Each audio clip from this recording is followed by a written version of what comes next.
If you're looking for a spacious and luxurious family estate, then there are really only a few options out there, especially if you want that car to be made in Germany. In fact, there are only three: the Audi A6 Avant, BMW's 5 Series Touring, and this, the Mercedes E-Class Estate.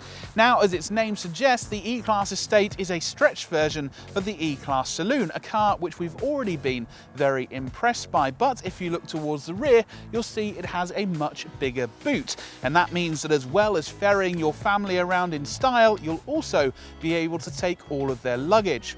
It's high-tech inside too, because the E-Class Estate gets all of the same interior fixtures and driving aids which we've been impressed by on the E-Class Saloon. So is the E-Class Estate the best estate car that money can buy, or will fundamentally cheaper offerings such as Skoda's Superb Estate turn out to be a better bet? Keep watching to find out, starting with how it handles on UK roads. Now, the chances are that if you're in the market for a load-lugging estate car like this, then you plan on doing big miles. It's just as well then that the main engine options on offer in the E-Class Estate are all diesels. The entry-level choice is the E200D, and that gets you a 2-litre diesel engine which feels fine. That said, there's no loss in CO2 or fuel economy by upgrading to the more powerful E220D, so that's the option we choose, and it's the engine we've got in this car. It certainly feels more punchy and can whisk you up to motorway speeds with ease. It's not that refined though, especially compared to the super smooth diesels you'll find in Audi's A6 Avant. At the top of the diesel range is the E350D, which gets a V6 engine with even more power and a 9-speed automatic gearbox as standard. It's vastly more expensive to buy though, and emits more CO2, which in turn will push up your company car tax bills. And for those looking for blistering performance, there's a petrol option badged as the E43, but since it's so expensive to buy, it's not very recommendable. Regardless of which engine you go for though, the E-Class doesn't inspire you to fling it into corners. There's a lot of body lean on offer. That said, if you're content to cruise around, then it is very comfortable indeed, and there's very little wind or road noise at motorway speeds. There's also a toggle down here on the center console, which allows you to flick between different driving modes. They do make a lot of difference, especially if you go for the sportier modes, although there's also an individual option which allows you to tailor the engine and steering to your own preference. If you've ever sat inside a Mercedes E-Class Saloon, then all of the fixtures and fittings in here will be familiar to you. It all looks thoroughly modern, and there are plenty of plush materials on display.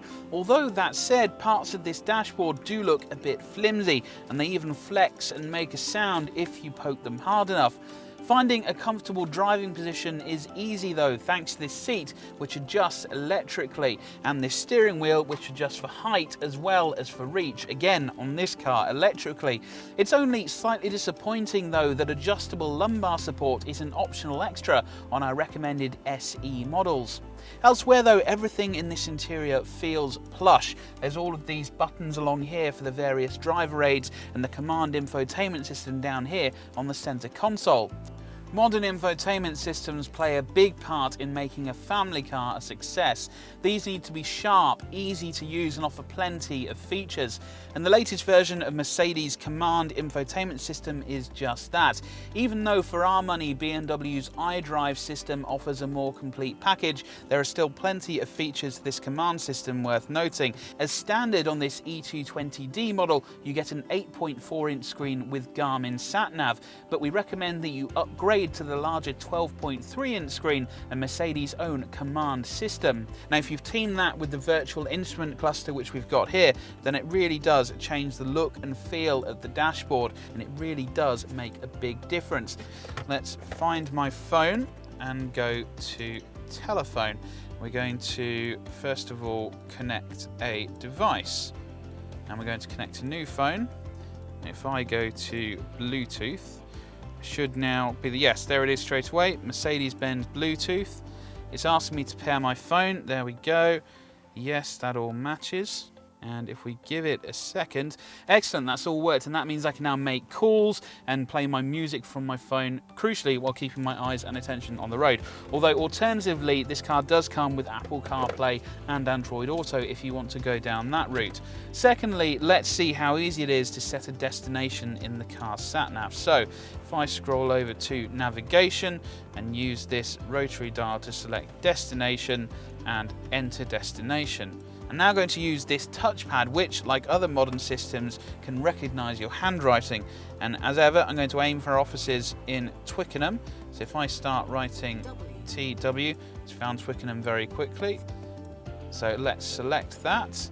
It's asking for a route. No, let's just select the destination.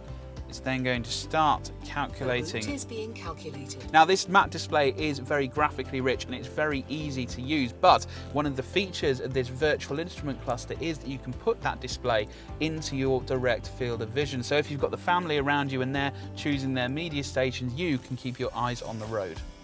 Space and practicality is really where this E-Class estate starts to differentiate itself from some of the smaller estate cars out there, because there is masses of space here in the front, and even taller drivers and their passengers will have plenty of room to stretch out. There's also more storage options than you'll reasonably have any need for. These large door pockets can each hold a water bottle as well as all of your other sundry items, and there is more space too, because on the center console there's this cubby hole here, there's another one here under the center armrest, and of course you've got a traditional glove box too. It all adds up to simply masses of space. It's a similar story here in the back seat, because even if you opt for this panoramic glass roof, there's still more than enough headroom for taller passengers. Legroom is pretty good too, although it's not class leading. Certainly though, 2 adults will be fine on this rear bench, although put 3 people back here and they will start to feel the squeeze over longer journeys. Where you won't feel the squeeze though is with boot space. And this standard powered tailgate opens up to reveal a floor area that's simply massive. So regardless of what you need to carry, things like boxes, suitcases, luggage, anything like that, you will have more than enough space in the E-Class estate. And it doesn't end there, because if I take out this suitcase, we find that there's even more space under the floor, another huge area. And it's clever too, because on this car we've also got a Mercedes-Benz carrying crate for all of our little items. But if you need even more space than that, perhaps for a big DIY job at the weekend, and you need to turn the E-Class estate into what is effectively a van, well, it's good news and it's easy, because you can drop the rear seats at the touch of a button, just like that. You'll be able to get your family all of their luggage and the kitchen sink into the Mercedes-Benz E-Class. But which version should you buy? That's the question we'll answer in the final part of this review. On paper, the E-Class estate is an expensive choice, even among premium rivals such as the Audi A6 Avant and BMW 5 Series Touring, but it does compensate you for that with plenty of standard equipment. We'd stick with SE, which gets you climate control, sat-nav, a self-parking system, heated leather seats and keyless start. Go for the E350D engine and you'll also get the more advanced infotainment system and air suspension. Our choice though is the E220D, because its CO2 emissions of just 109 grams per kilometre are among the best in this class for a car with an automatic gearbox. It's also good news when it comes to depreciation, because the E-Class will hold on to its value better than many other cars in this class, although you will have to spend more on servicing than you would for the Audi or the BMW.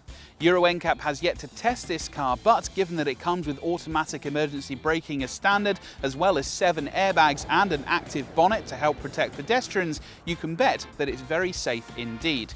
The bottom line, in fact, is this: there are cheaper estate car rivals out there, and some are even better to drive than the big Mercedes. But this car's excellent high-speed ride, lavish interior and generous standard equipment make it a classy choice. For plenty more on the Mercedes-Benz E-Class estate, including our full online review, head to whatcar.com and never miss a video by clicking subscribe. And if you're thinking of buying an E-Class estate, we can potentially save you big money on your next car. Just go to whatcar.com and search for our new car buyers marketplace.